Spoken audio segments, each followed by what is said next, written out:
Welcome back to क्रांति English YouTube channel. क्रांति English YouTube channel में आपका बहुत बहुत स्वागत है। फ्रेंड्स, आज हम लोग पढ़ने जा रहे हैं सिंस और फॉर का प्रयोग। सिंस और फॉर के बीच क्या डिफरेंस है, क्या अंतर है, क्या फर्क है, सिंस का प्रयोग कब करेंगे, फॉर का प्रयोग कब करेंगे, सिंस और फॉर का यूज, सिंस और फॉर का प्रयोग हमेशा से स्टूडेंट्स के लिए, बच्चों के लिए प्रॉब्लम क्रिएटिंग एक तरीके से ग्रामेटिकल पॉइंट रहा है। तो आज का वीडियो देखने के बाद कहां सिंस का प्रयोग करेंगे, कहां फॉर का प्रयोग करेंगे, ये कंफ्यूजन आपके लिए बिल्कुल खत्म होने वाली है। तो चलिए वीडियो को शुरू करते हैं। तो सिंस या फॉर, कहां सिंस का यूज करेंगे, कहां फॉर का यूज करेंगे। सबसे पहले हम आपको बता देना चाहते हैं, किताबों में लिखा रहता है, पुस्तकों में लिखा रहता है कि सिंस का प्रयोग पॉइंट ऑफ टाइम किसके साथ करेंगे, पॉइंट ऑफ टाइम के साथ करेंगे, और फॉर का प्रयोग पीरियड ऑफ टाइम के साथ करेंगे। लेकिन आज तक आपको यह समझ में शायद नहीं आया होगा, या अगर किसी ने बताया भी होगा तो सही से आपको समझा नहीं पाया होगा कि पॉइंट ऑफ टाइम का मतलब क्या होता है और पीरियड ऑफ टाइम का मतलब क्या होता है। आप अगर इस तरीके से याद रखेंगे कि सिंस का प्रयोग पॉइंट ऑफ टाइम के साथ और फॉर का प्रयोग पीरियड ऑफ टाइम के साथ, फिर सिंस और फॉर के बीच जो कंफ्यूजन है वो कंफ्यूजन आपकी कभी नहीं खत्म होने वाली है। मैं आज आपको एकदम देशी, एक तरीके से देशी जड़ी बूटी नुस्खा बता रहा हूं मैं आपको, सिंस और फॉर के बीच का जो अंतर है उसको याद रखने का। आप याद रखिएगा एकदम देशी भाषा में कि सिंस का प्रयोग तब करेंगे जब ये पता चले कि काम कब शुरू हुआ, काम कब आरंभ हुआ, काम की शुरुआत कब हुई। फिर से सुनिए, अगर यह पता चल रहा है कि जो काम हो रहा है वो काम शुरू कब हुआ, वो काम आरंभ कब हुआ, अगर ये पता चल रहा है तो वहां आप सिंस का यूज करेंगे।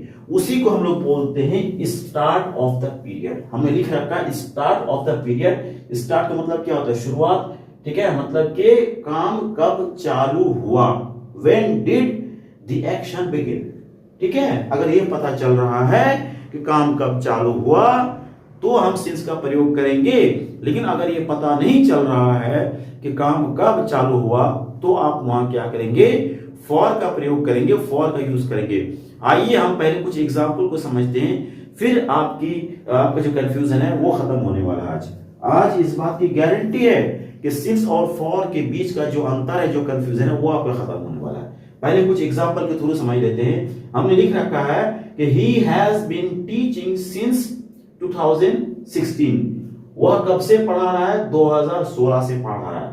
या यहाँ कौन सा काम हो रहा है, पढ़ाने वाला काम हो रहा है, और उनका पढ़ाने वाला काम कब चालू हुआ, कब शुरू हुआ, 2016। तो यहाँ पता चल रहा है कि काम कब चालू हुआ, तो हम यहाँ क्या करेंगे, हमने सिंस का यूज कर रखा है और ये ग्रामेटिकली सही भी है।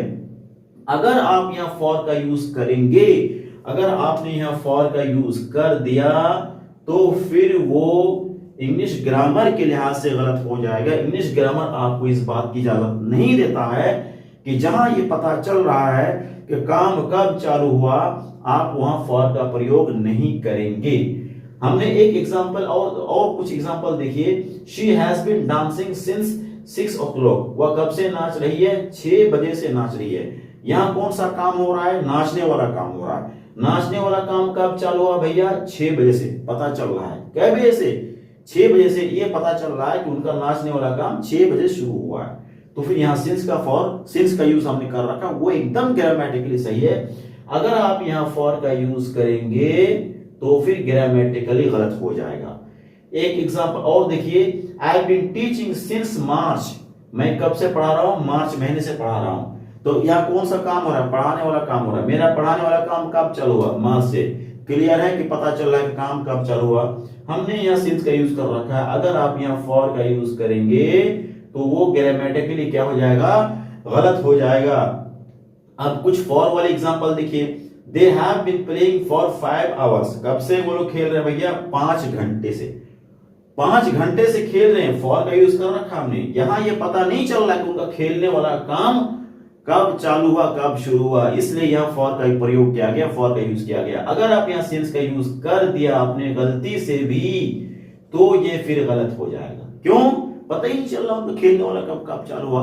और इंग्लिश ग्रामर की थ्योरी ये कहती है, इंग्लिश ग्रामर का कॉन्सेप्ट ये कहता है कि अगर ये पता नहीं चल रहा है कि काम कब चालू हुआ, फिर भैया आप वहां फॉर का प्रयोग करेंगे, सिंस का प्रयोग कभी नहीं कर सकते आप।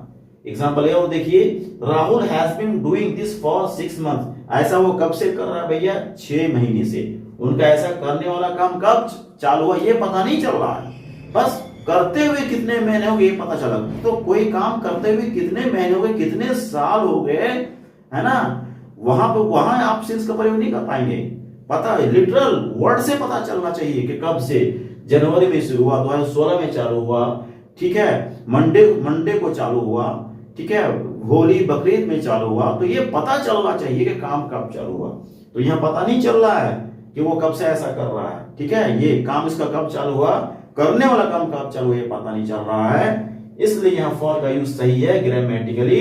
यहाँ अगर आप सिंस का यूज करेंगे तो फिर इंग्लिश ग्रामर आपको इस बात की इजाजत नहीं देता है, बहुत बड़ी भयंकर गलती हो जाएगी। आइए जरा देखिए फिर से एक बार, यहां हमने लिख रखा है सिंस पॉइंट ऑफ टाइम, और पॉइंट ऑफ टाइम का मतलब आज याद रखिएगा, ये याद मत रखिएगा कि सिंस का प्रयोग पॉइंट ऑफ टाइम के साथ हुआ, ऐसा याद रखेंगे इस तरह, तो फिर कभी आपकी कंफ्यूजन कभी नहीं खत्म होने वाली सिंस और फॉर के बीच का जो कंफ्यूजन है ना। आप याद रखिएगा कि स्टार्ट ऑफ द पीरियड, याद रखिएगा स्टार्ट ऑफ द पीरियड, है ना, स्टार्ट ऑफ द पीरियड, वो जो अवधि है मुद्दत है उसकी शुरुआत कब हुई, काम कब चालू हुआ, वहां सिंस का प्रयोग। अगर पता नहीं चल रहा काम कब चालू हुआ तो आप फॉर का यूज करेंगे। हमने लिख रखा है सिंस प्लस, यानी कि since morning, since Sunday, since आप बोले मंडे ट्यूसडे वेडनेसडे, है ना, since morning, since evening, since January February March April, 8 o'clock 9 o'clock 12 o'clock, 2024 2025, suppose 2016 2018, Holi Diwali Eid Bakrid etcetera. तो चूंकि ये जब आप मॉर्निंग का यूज करेंगे, संडे मंडे का यूज करेंगे, जनवरी फरवरी का यूज करेंगे, 8 o'clock 12 o'clock का प्रयोग करेंगे, 2024 2018 2020 का यूज करेंगे, होली बकरीद दिवाली का यूज करेंगे, तो इनसे ये पता चलता है इन शब्दों से कि काम कब चालू हुआ। इसीलिए इन सब शब्दों के साथ इनसे पहले आप क्या करेंगे, सिंस का प्रयोग करेंगे। और नीचे लिखा गया for 5 hours 6 hours 10 days 12 days 15 days 4 months 6 months 6 years 8 years।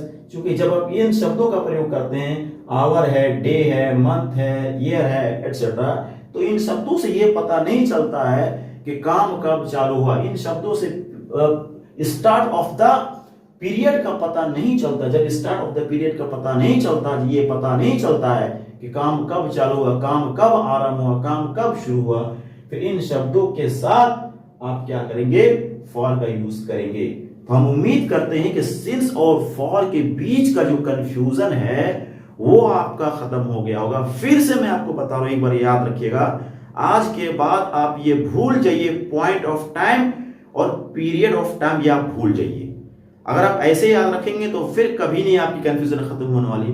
एकदम देशी जड़ी बूटी, देसी नुस्खा आप याद रखिए, एकदम देशी भाषा में आपको समझा रहा हूं कि अगर काम कब चालू हुआ, काम कब शुरू हुआ ये पता चल रहा है, वहां आप धड़ल्ले से आप बगैर सोचे आप वहां सेंस का यूज करिए। लेकिन अगर ये पता नहीं चल रहा है काम कब चालू हुआ, काम कब शुरू हुआ, फिर आप बगैर सोचे समझे आप वहां फॉर का यूज करिए। तो उम्मीद करते हैं कि आपको सिंस और फॉर के बीच का जो अंतर है, जो कंफ्यूजन, जो डिफरेंस है, वो आपको समझ में आया होगा। अगर वीडियो अच्छा लगा है तो प्लीज लाइक और शेयर करना मत भूलिएगा। Thank you very much, good bye.